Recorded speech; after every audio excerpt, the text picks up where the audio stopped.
Hello दोस्तों, नमस्कार। स्वागत है आप लोगों का हमारे यूट्यूब चैनल पर। आज 7 फरवरी 2026 सीटेट का पेपर है। जिन्होंने सीटेट का फॉर्म भरा है और जिनको पेपर देना है उनके लिए यह वीडियो काफ़ी कारगर साबित होगी, क्योंकि बार बार पूछे जाने वाले क्वेश्चन को आज हमने हर एक सब्जेक्ट के क्वेश्चन को मुख्य पॉइंट को एक साथ एक जगह कवर किया है, जिससे आप लोग काफ़ी मदद मिलेगी और काफ़ी अच्छी वीडियो भी है। आप लोग इस वीडियो को अच्छे से देखिएगा। इसमें से 10 नंबर तो क्वेश्चन पक्के ही हैं। सबसे पहले हम लोग जीन पियाजे को देखेंगे, जो कि सीटेट में काफ़ी महत्वपूर्ण है। बहुत बार पूछे जाते हैं, हर बार इनसे 2-3 प्रश्न देखने को मिलते हैं। तो जीन पियाजे स्विट्जरलैंड के मनोवैज्ञानिक थे, जिन्होंने बच्चों को बहुत महत्वपूर्ण माना था और उनकी संज्ञानात्मक विकास की खोज किया था।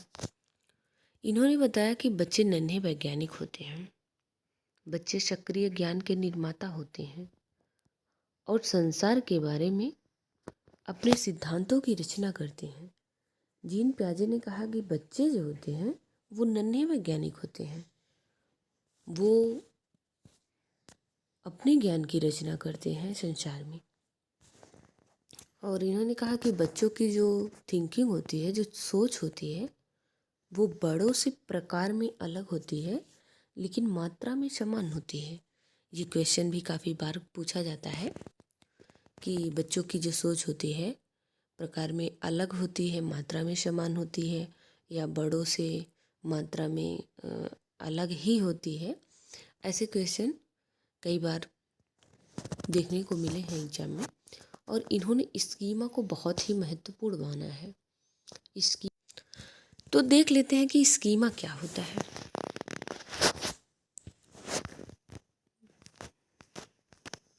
कहाँ चला गया भाई? हाँ, यहाँ रहा स्कीमा।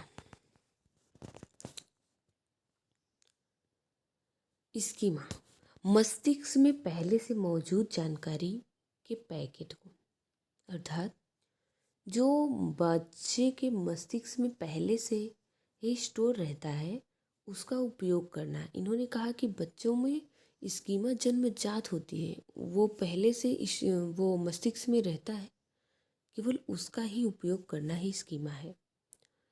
स्कीमा में बच्चे पहले से उनके दिमाग में स्कीमा रहता है, केवल जब वह उसका उपयोग करते हैं तो उसी से स्कीमा कहते हैं।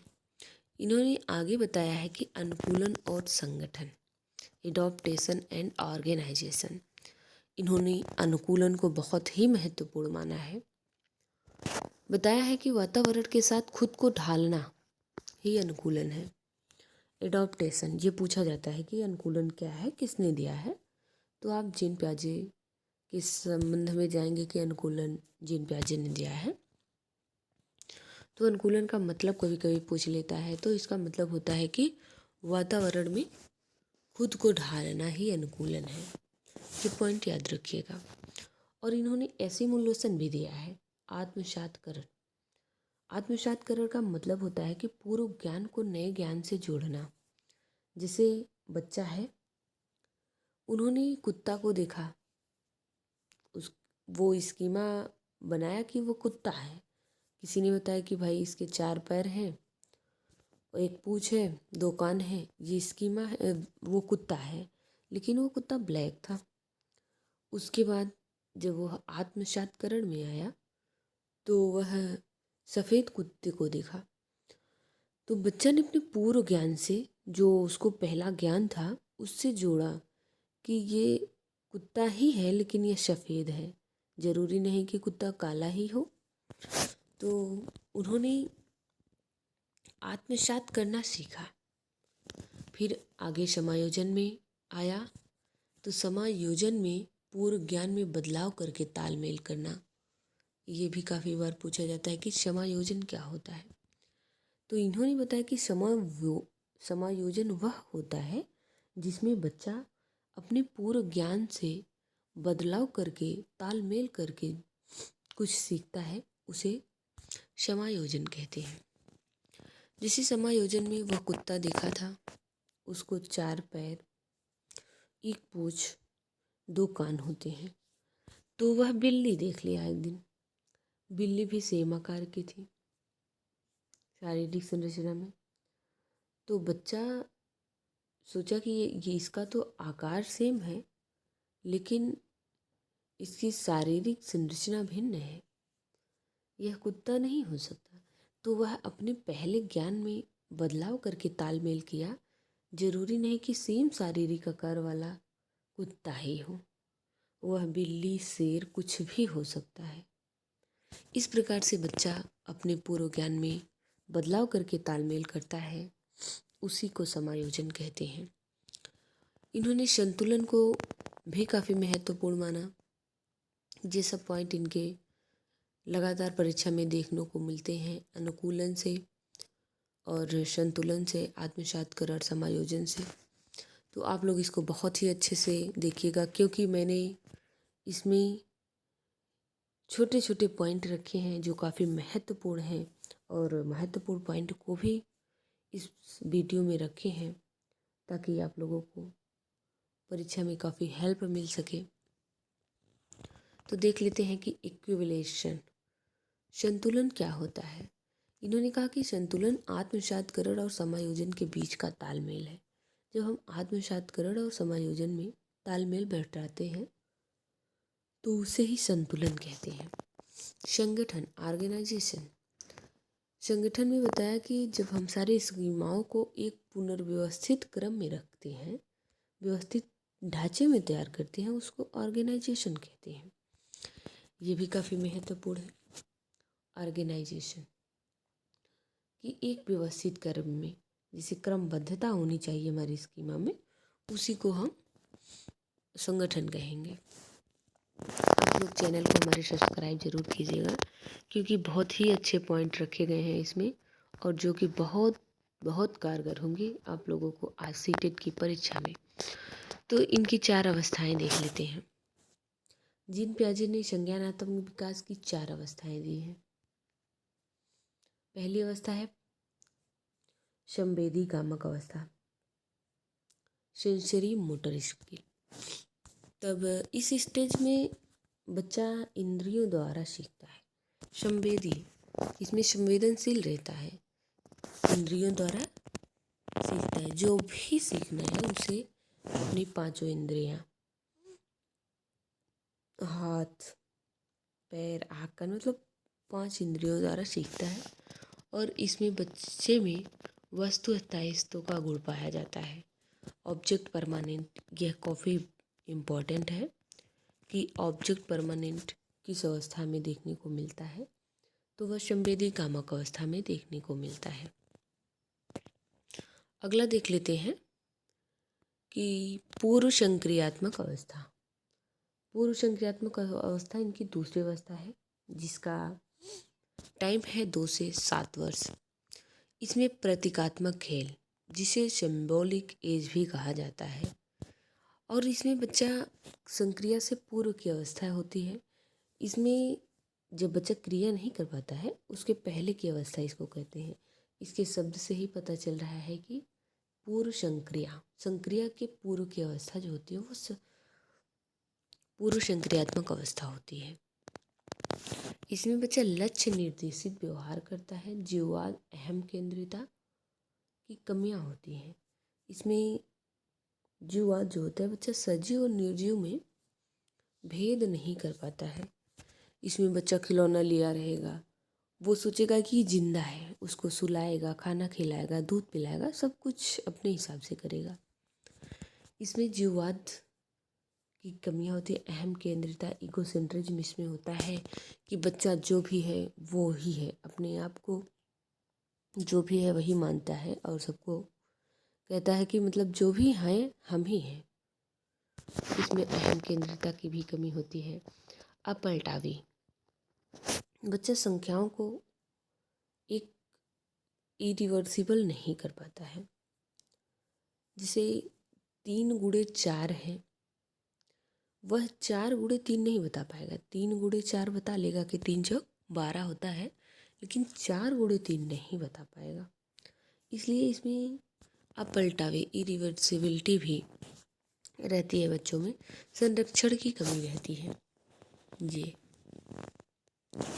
जैसे बच्चा है, 2 ग्लास है बराबर, एक लंबा है एक छोटा है, लेकिन बराबर उसमें मात्रा में पानी रखा गया है।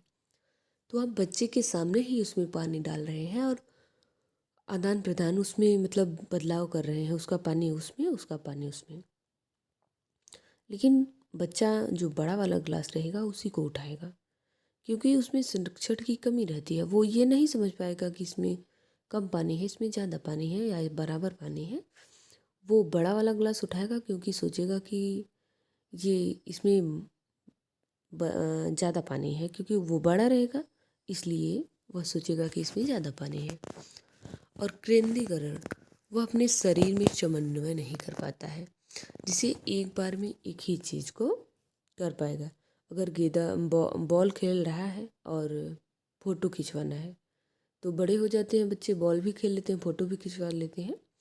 तो वो है केवल अगर बॉल खेलेगा तो बॉल पे ध्यान रहेगा, और यदि फ़ोटो उसको खिंचवाना है, सेल्फी लेना है, तो उसको सेल्फी पे ध्यान रहेगा। इसमें शारीरिक समन्वय नहीं कर पाता है। ये रहे इसके पॉइंट, और ये सब पॉइंट पूछे भी जाते हैं पूर्व संक्रियात्मक अवस्था के, काफ़ी महत्वपूर्ण है। अब अगला देख लेते हैं कि मूर्त संक्रियात्मक अवस्था क्या होती है। मूर्त मतलब प्रत्यक्ष, जो चीज़ें हम प्रत्यक्ष देख कर संक्रिया करते हैं उसको मूर्त संक्रियात्मक अवस्था करते हैं। इसकी एज होती है 7 से 11 वर्ष। इसमें तर्क की शुरुआत हो जाती है, बच्चा तर्क करने लगता है, लेकिन अमूर्त तर्क नहीं करता है, ये मूर्त तर्क करता है। मूर्त तर्क में जैसे कोई चीज़ उसके सामने रहेगी, वह उसके बारे में सोचेगा। इसमें कहा गया है कि बच्चा अमूर्त मतलब मूर्त तर्क करने लगता है। इसमें आगमनात्मक तर्कड़ा विकसित होती है। आगमनात्मक तर्कड़ा मतलब बच्चा उदाहरण से नियम बनाना सीख लेता है, क्योंकि उसके अंदर आगमन विधि जैसी तर्कड़ा विकसित हो जाती है। इन्होंने बताया कि इस अवस्था में जीववाद, अहम केंद्रिता, लक्ष्य निर्देशित व्यवहार जो ऊपर थे वो इसमें विकसित हो जाते हैं। उसमें जो कमियां थी इस अवस्था में, इसमें ये सब पूर्ण हो जाते हैं। इसमें बच्चा सजीव निर्जीव में अंतर करना जान जाता है।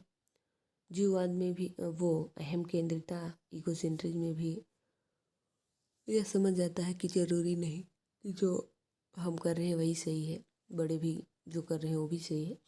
इसमें सारे ऊपर वाले गुण इसमें आ जाते हैं, इसकी कमियां नहीं रहती हैं। अब देख लेते हैं कि अमूर्त अनौपचारिक अवस्था। ये औपचारिक नहीं रहेगा, ये अनौपचारिक। तो इसमें देख लेते हैं कि ये 11 से ऊपर की अवस्था है। इसमें बच्चा अमूर्त चिंतन, कल्पना शक्ति आदि करना प्रारंभ कर देता है। यह निगमनात्मक तर्कड़ा पर आधारित होती है। निगमनात्मक मतलब नियम से उदाहरण। आप लोग बिल्कुल ध्यान से देखिएगा कि यहाँ से नियम कर दीजिएगा, निगमन से नियम, इससे नहीं भूलेगा कि ये नियम से उदाहरण की ओर चलती है। इस अवस्था में बच्चे में निगमनात्मक तर्कड़ा विकसित हो जाती है, जिसमें अमूर्त चिंतन, कल्पना शक्ति, बच्चे का मानसिक बदलाव, ये सब होता है। ये इनकी सबसे उच्च स्टेज मानी जाती है कि बच्चा निगमन के द्वारा सब कुछ नियम से उदाहरण पे अर्थात नियम से मैथ के प्रश्न हल कर लेता है। अब देखते हैं जीन पियाजे के सिद्धांत की आलोचना। इनके सिद्धांत की आलोचना क्यों की गई थी? इन्होंने परिवर्तनशील चरण बताया था। इन्होंने जो 4 अवस्थाएं बताई थी, कहे थे कि यह अपरिवर्तनशील है, इसमें कोई परिवर्तन नहीं हो सकता है। इसलिए इनके सिद्धांत की आलोचना भी की गई है। अगला देख लेते हैं कि विकास बनाम अधिगम। उन्होंने कहा कि पहले विकास होता है फिर अधिगम होता है। अर्थात विचार पहले उसके बाद भाषा, विचार के बाद भाषा। इन्होंने विचार के बाद भाषा दिया था, इसलिए भी इनका आलोचना किया जाता है। जरूरी नहीं कि बच्चे पहले विचार आए उसके बाद भाषा आए। और पहला जो चरण इन्होंने बताया कि यह परिवर्तनशील होते हैं, यह भी जरूरी नहीं है कि बच्चा किसी भी स्टेज में यदि उसको अच्छा वातावरण दिया जाए तो वह इन अवस्थाओं से पहले ही सीख सकता है। अच्छा वातावरण, माहौल अच्छा दिया जाए तो यह वातावरण के साथ इससे भी अच्छा सीख सकता है। अब देख लेते हैं कि लॉरेंस कोहलबर्ग नैतिक विकास के सिद्धांत के प्रतिपादक है, जिन्होंने नैतिक तर्कड़ा, मोरल रीजनिंग, दुविधा की स्थिति में तर्क वितर्क कर समस्या का समाधान करना नैतिक तर्कड़ा होता है। जिसे हिंज ने दुविधा में उन्होंने चोरी की थी और चोरी करना उन्होंने एक समस्या का हल माना कि पत्नी की मेरी मृत्यु हो सकती है, इसलिए उन्होंने दुकान तोड़कर दवा की चोरी कर ली थी। उसी को नैतिक तर्कड़ा कहते हैं। इन्होंने काफ़ी महत्वपूर्ण बताया था नैतिक विकास सिद्धांत को। 3 स्तर दिए थे, पूर्व परंपरावादी, पूर्व परंपरावादी, परंपरागत, उत्तर परंपरावादी। 3 स्तर थे, तीनों स्तर के 2-2 स्टेज इन्होंने बताए थे। तो देख लेते हैं कौन कौन से स्तर थे इनके। पहला था पूर्व परंपरावादी। पूर्व परंपरावादी में यह इसकी एज होती है 4 से 10 वर्ष, कभी कभी ये भी पूछ लेता है।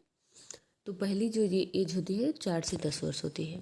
इन्होंने इसमें 2 स्टेज बताए थे। पहला था दंड एवं आज्ञाकारिता उन्मुखीकरण और जैसे को तैसा व्यवहार करना। बच्चा इसमें दंड से बचने के लिए और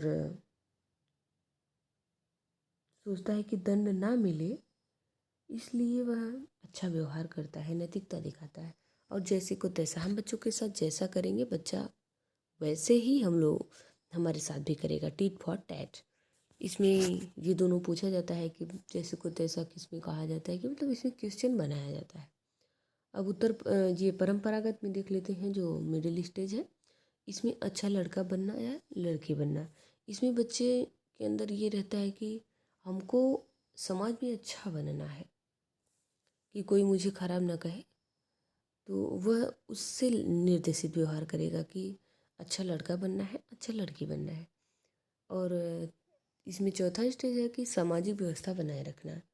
वह समाज की व्यवस्था को बनाए रखने के लिए, जैसे हिंज ने तो चोरी कर ली, ये कहेगा नहीं चोरी नहीं किया जाता है, इसे पुलिस पकड़ ले जाएगी, ये होगा वो होगा। उसके अंदर इतनी तर्कड़ा रहती है कि ऐसा काम नहीं करना चाहिए, तो सामाजिक व्यवस्था को वह नहीं तोड़ेगा। जो समाज द्वारा कानून बनाया गया है वह नहीं तोड़ेगा। और ये इसकी स्टेज है 10 से 13 परंपरागत की। अब देख लेते हैं कि उत्तर परंपरावादी में भी 2 है, एक सामाजिक अनुबंध है, दूसरा सार्वभौमिक नैतिकता है। इसमें यदि हनन हो रहा है कानून द्वारा, किसी का मतलब यदि नुकसान हो रहा है तो वह कानून को तोड़ देगा। और सार्वभौमिक नैतिकता में वो अपने हिसाब से नियम बनाएगा, जरूरी नहीं कि समाज द्वारा बनाए गए सारे नियम सत्य ही हों।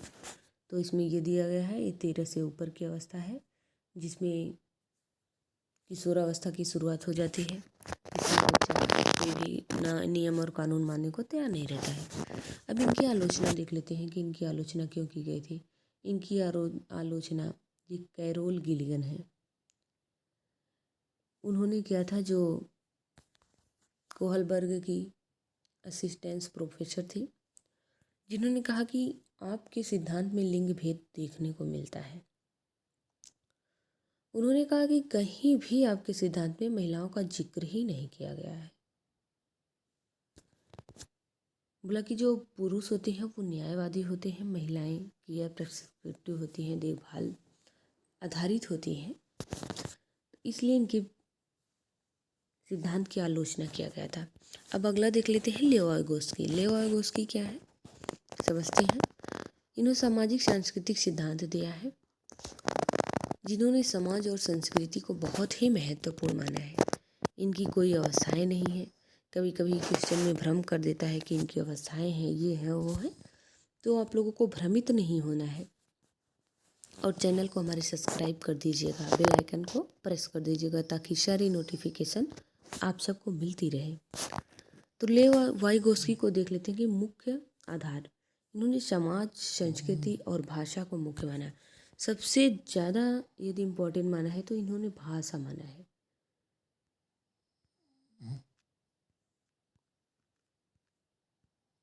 पियाजे ने विचार को माना है, लेकिन इन्होंने भाषा को महत्वपूर्ण माना है। इन्होंने कहा पहले भाषा आएगी, उसके बाद बच्चा अधिगम करेगा। और पाढ़, स्कैफोल्डिंग, यदि बच्चे को सीखने में कठिनाई आ रही है, उसमें दी जाने वाली जो अस्थाई मदद होती है, अस्थाई हेल्प होती है, उसी को इन्होंने स्कैफोल्डिंग कहा है, पाढ़ कहा है। इसको स्कैफोल्डिंग को इंग्लिश वर्ड केवल याद कीजिएगा, क्योंकि इसमें हिंदी वर्ड में इसका कई होता है। हिंदी वर्ड में कई शब्द इसके होते हैं, पाढ़, ढांचा, मचान। मचान भी कभी कभी पूछ लेता है, इसलिए अब लोग एक वर्ड याद कीजिएगा, इसके फोल्डिंग क्या है। इसके फोल्डिंग में क्या की जाती है, इसमें अस्थाई मदद की जाती है। जैसे हम लोग कोई क्वेश्चन नहीं आ रहा है, अगर सर लोग हैं या कोई भी है घर पे, भाई बहन है, थोड़ा सी मदद करते हैं और क्वेश्चन आ जाता है, उसी को इसके फोल्डिंग कहते हैं और ये अस्थाई मदद होती है। इन्होंने ZPD समीपस्थ विकास का क्षेत्र बताया कि वास्तविक विकास और संभावित विकास के बीच का अंतर, जैसे ये है और ये वास्तविक विकास है, संभावित विकास, इसके बीच का यही जो अंतर है, इसे ZPD कहेंगे। ये ZPD से भी क्वेश्चन आते हैं। इसमें मोर नॉलेजल अदर, जो हम लोगों से ज़्यादा जानकार हैं, उनके संपर्क में आने पर अधिगम किया जाता है, उसे ही मोर नॉलेजेबल अदर कहा जाता है या MKO कहा जाता है। इन्होंने ZPD और पाढ़ को बहुत ही महत्वपूर्ण माना है और सबसे पहले भाषा को तो अत्यंत महत्वपूर्ण माना है। आप लोग भूलिएगा नहीं भाषा, क्योंकि लेओ वाइगोस्की भाषा पर विश्वास करते थे, जीन पियाजे विचारों पर। महत्वपूर्ण खोज एवं अन्य सिद्धांत। ये वेलक्रो जो हम लोग बैग पे नहीं रहता है, जो एक साइड से प्लेन रहता है, थोड़ा सा मुलायम, और एक साइड से कांटे जैसा और चिपकाया जाता है, उसी को वेलक्रो कहते हैं। वेलक्रो हर जगह पाया जाता है, बैग में, वैन में और जूतों में, हर जगह ये देखने को मिलता है। तो वेलक्रो की खोज जॉर्ज ई मेंटल द्वारा की गई थी। इन्होंने सर्च किया था, कहीं देखा था कि जो पशुएं जब चारागाह से लौट रहे थे तो उनके ऊपर जो छोटा छोटा कांटे जैसी दोनों साइड में था, तो वो चिपक गया था उनके शरीर पे, पशुओं के। तो इन्होंने कहा कि ये है क्या, वहीं से इन्होंने वेलक्रो की खोज की। तो इसकी खोज जॉर्ज डी मेंस्टल ने की है, ये याद कीजिएगा, काफ़ी इम्पोर्टेंट है। बोधगम्य निवेश, ये हिंदी में कोई पूछा जाने वाला क्वेश्चन है कि कंप्रेंसिबल इनपुट क्या होता है। तो स्टीफन क्रेसर ने इस सिद्धांत को दिया था बोधगम्य निवेश का। और भाषा अर्जन यंत्र LAD, भाषा अर्जन यंत्र, इसका कभी कभी फुल फॉर्म पूछा जाता है। ये लैंग्वेज एडिट्यूशनल डिवाइस होता है। तो नोम चोम्स्की द्वारा यह दिया गया है। इन्होंने कहा कि बच्चे में जन्मजात भाषा होती है, बच्चे का एक व्याकरण होता है। ये पूछा जाता है कि व्याकरण बच्चे का एक व्याकरण होता है जो जन्मजात होता है, वो किसने दिया था? वो नोम चौमस्की द्वारा दिया गया था। ये भी काफ़ी बार हिंदी में पूछा जाने वाला क्वेश्चन है। इसमें से भी एक प्रश्न जरूर आएगा, देखने को मिलेगा आप लोगों को। आप लोग इसको भी बहुत ही अच्छे से पढ़िएगा। अगला देख लेते हैं कि ये मैथ में पूछा जाने वाला क्वेश्चन है कि वैन हिले। वैन हिले क्या है, कैसे हैं? तो ज्यामितीय संरचना, इन्होंने ज्यामितीय संरचना बताई थी। त्रिभुज, आयत, समचतुर्भुज, सबकी संरचना बताई थी। पहला इन्होंने स्तर तो 4 बताए थे, लेकिन इसमें 5 प्रकार है। 0 से इनका स्तर शुरू होता है और 4 तक पहुंचता है। तो पहला देख लेते हैं, चाक्षुषीकरण या दृष्टिकरण। दिखावट के आधार पर पहचानना। जैसे समोसा है, बिस्कुट है, बच्चों से पूछा जाएगा किस आकार का है। समोसे को देखेगा बच्चा तो वो त्रिभुज बता देगा, बिस्कुट को देखेगा वह आयत बता देगा, वर्ग बता देगा। इसी प्रकार से बच्चों के अंदर चाक्षुषीकरण का स्तर दिखाना चाहिए, यह विकसित होता है। स्तर 2 में विश्लेषण। बच्चा आकृतियों की देख के उसकी विशेषता बतलाता है कि क्यों यह त्रिभुज है, क्योंकि इसमें 3 कोण हैं, 3 भुजाएं हैं, और आयत है तो इसमें 4 कोण हैं, 4 भुजाएं हैं। तो इसके आकार पर वह आधार पर विश्लेषण करता है, उसी को विश्लेषण कहते हैं। तीसरा स्तर, दूसरा स्तर है, तीसरा प्रकार है कि अनौपचारिक निगमन। इसमें बच्चा विशेषताओं में संबंध बताएगा कि इसकी विशेषता क्या है, इसके संबंध क्या है, कि समचतुर्भुज में आयत के बराबर है कि आयत समचतुर्भुज के बराबर है। इसमें बच्चा विशेषताओं को बतलाएगा। ये अनौपचारिक निगमन के अंतर्गत आता है। औपचारिक निगमन सूत्रों द्वारा उसकी जांच करेगा, उसको सत्यापित करेगा। अब अंतिम है, चौथा स्तर है दृढ़ता एवं स्वयं सिद्धता। उस आकृति को वह स्वयं सिद्ध करेगा कि यह सही है कि नहीं सही है। ये रहे 5 प्रकार ज्यामितीय चिंतन के। वैन हिले के कभी कभी ये पूछ लेता है कि कितने स्तर हैं। प्रकार पूछेगा 5, स्तर पूछेगा तो 4। लेवल, जो जिसे लेवल कहते हैं, ये 4 लेवल है, ये पूछा जाता है।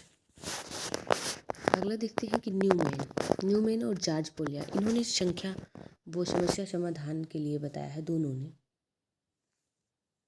सबसे पहले न्यूमैन ने बताया था, ये 1943 या 1945 में बताए थे शायद, याद नहीं है कंफर्म।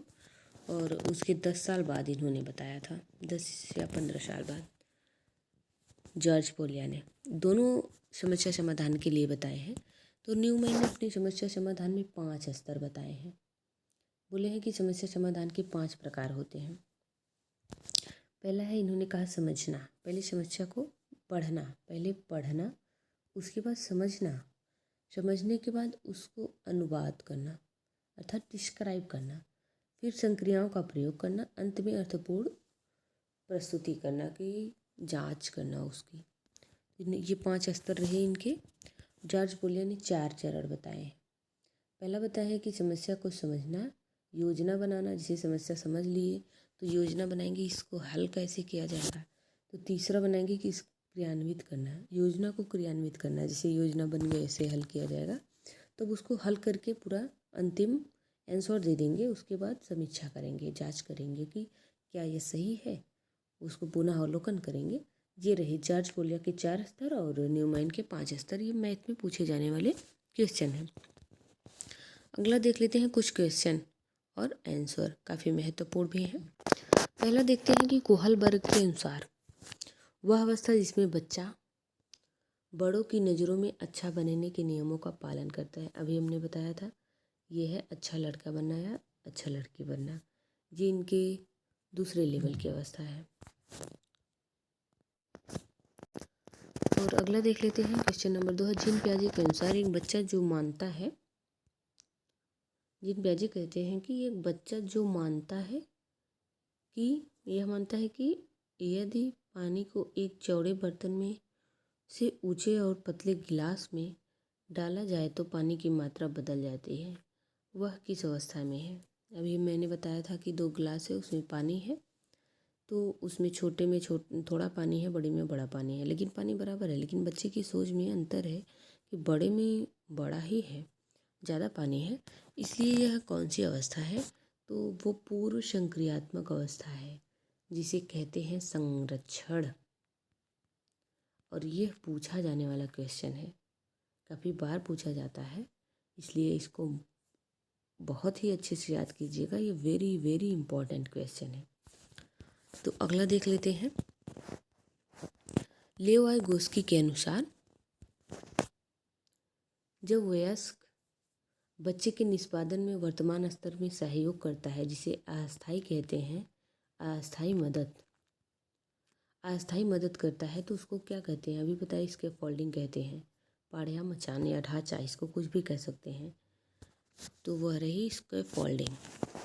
अगला देख लेते हैं, जीन पियाजे के सिद्धांत में आगमनात्मक तर्कड़ा क्या होती है? आगमनात्मक तर्कड़ा किस अवस्था में आती है? मैंने अभी इसका जिक्र किया था और यह भी क्वेश्चन पूछा जाता है। आगमनात्मक तर्कड़ा मूर्त संक्रियात्मक अवस्था में आ जाती है। इसमें निगमनात्मक आती है, लेकिन इसमें आगमनात्मक तर्कड़ा आ जाती है, जो 7 से 11 वर्ष की उम्र में होता है। अब अगला देख लेते हैं। वैन हीले के अनुसार, जी गणित की है। वैन हीले के अनुसार यदि कोई बच्चा आकृतियों को उसकी दिखावट के आधार पर वर्गीकृत कर रहा है, तो वह किस स्तर पे है?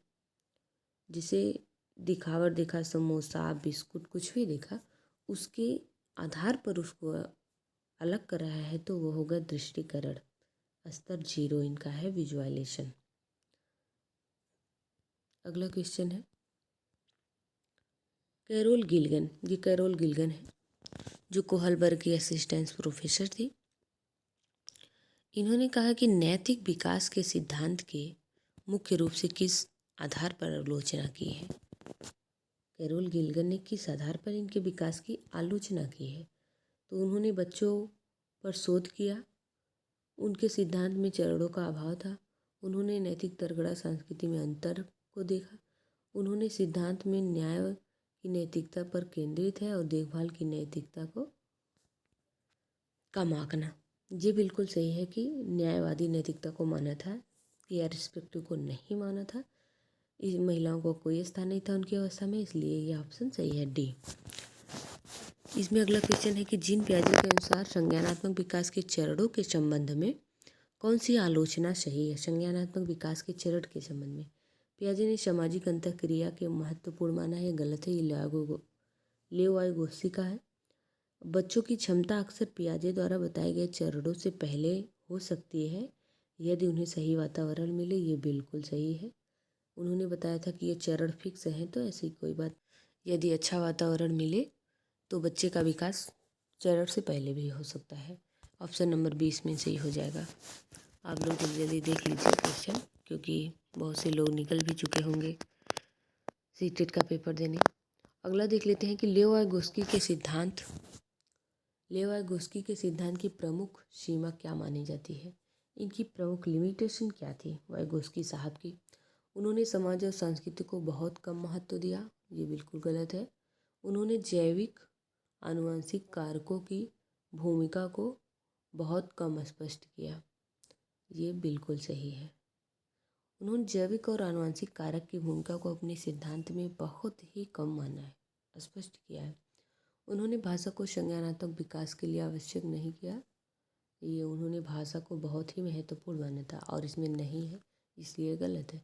उन्होंने पाठ की अवधारणा नहीं दी, यह भी गलत है। उन्होंने पाठ की अवधारणा दी थी, इसलिए इसमें ऑप्शन नंबर बी महत्वपूर्ण हो जाएगा और बी सही होगा। अगला देख लेते हैं नोम चोम्स्की से, जो हिंदी में काफ़ी पूछे जाते हैं, जिन्होंने LAD भाषा रचन यंत्र की खोज की थी। इसके मुख्य बिंदु क्या थे? भाषा पूरी तरह रटने पर आधारित होती है। LAD का कोई शारीरिक अस्तित्व मस्तिष्क में सिद्ध नहीं हुआ। बच्चे कभी व्याकरण की गलतियां नहीं करते। भाषा केवल स्कूल में ही सीखी जाती है। तो इन्होंने भी बोला है कि LAD का कोई शारीरिक अस्तित्व फिजिकल लोकेशन मस्तिष्क में सिद्ध नहीं हुआ, इसलिए इसमें ऑप्शन नंबर बी सही हो जाएगा।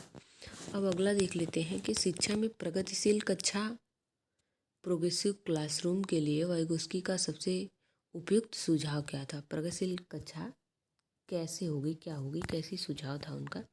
तो पहला देख लेते हैं। बच्चों को चुपचाप बैठने और रटने के लिए कहना बिल्कुल गलत है। रोट लर्निंग के लिए बच्चों को कभी नहीं कहना है। केवल केवल जहाँ शब्द आ जाए, ये सब निगेटिव वर्ड है, इस पे ध्यान नहीं देना है, अभिकट है।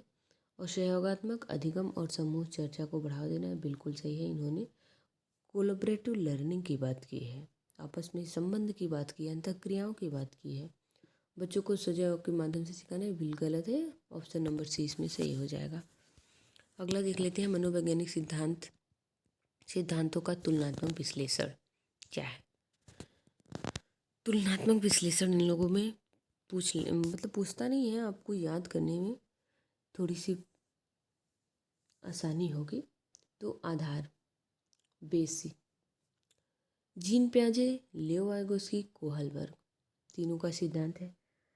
तो सिद्धांत का नाम संज्ञानात्मक विकास, जीन पियाजे का है सामाजिक सांस्कृतिक सिद्धांत, लियो वाइगोस्की का नैतिक विकास, कोहलबर्ग का है मुख्य केंद्र, विचार और संज्ञानिक अवस्थाएं, समाज, ये पहला जीन पियाजे का है विचार और संज्ञानात्मक अवस्थाएं, वाइगोस्की का है समाज, सांस्कृतिक और भाषा, नैतिकता और तर्कड़ा, कोहलबर्ग का है सीखने का तरीका। बच्चे एक नन्हा वैज्ञानिक होते हैं, यह जीन पियाजे ने कहा था।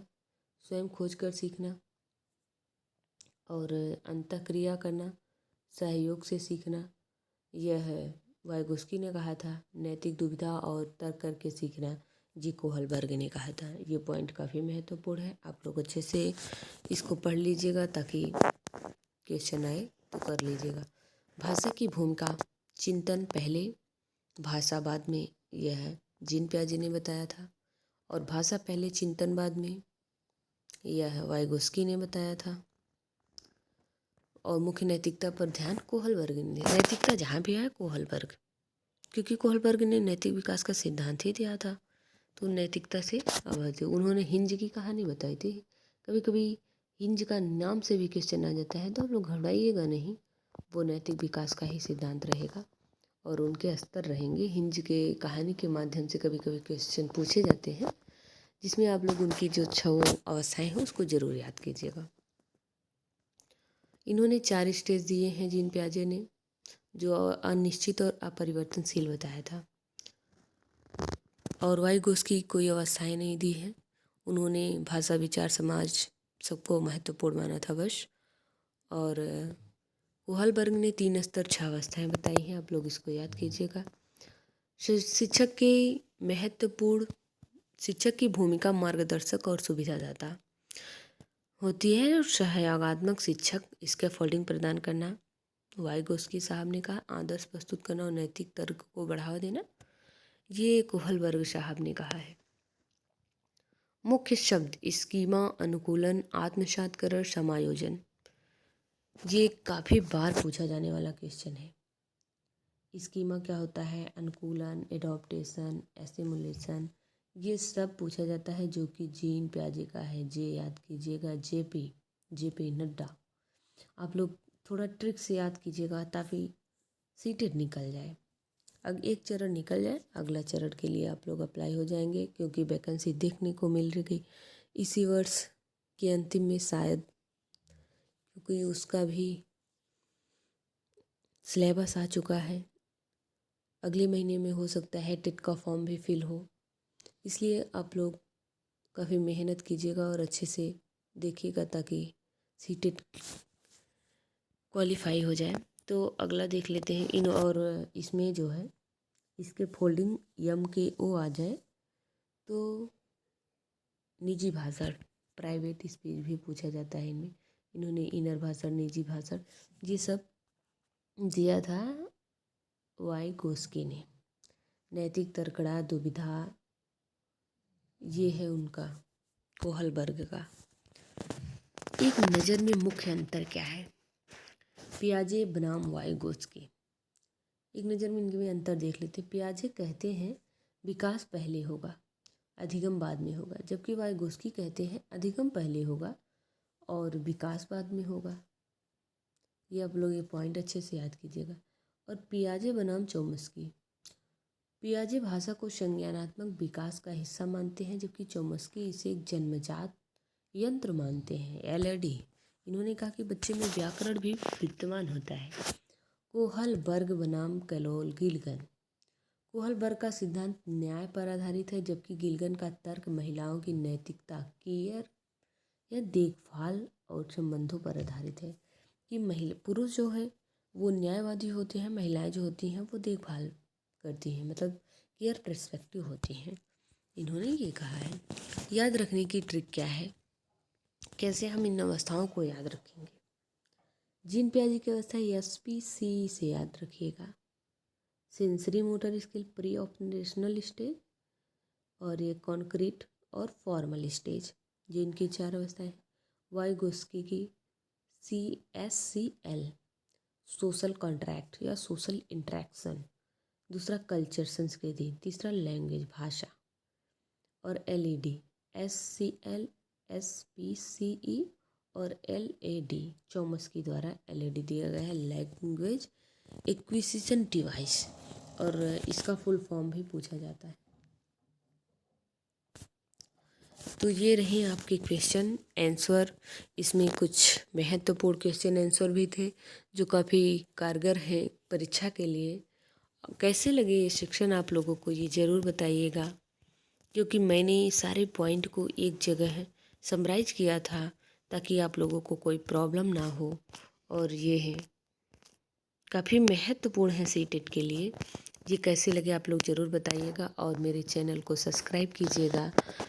जो भी चाहिए, जिस भी क्वेश्चन का संशय है, आप लोग क्वेश्चन को पूछ सकते हैं मुझसे कमेंट बॉक्स में, और जो टॉपिक आगे चाहिए उसको भी आप लोग बता सकते हैं। बहुत बहुत धन्यवाद। परीक्षा की ढेर सारी शुभकामनाएं आप सबको।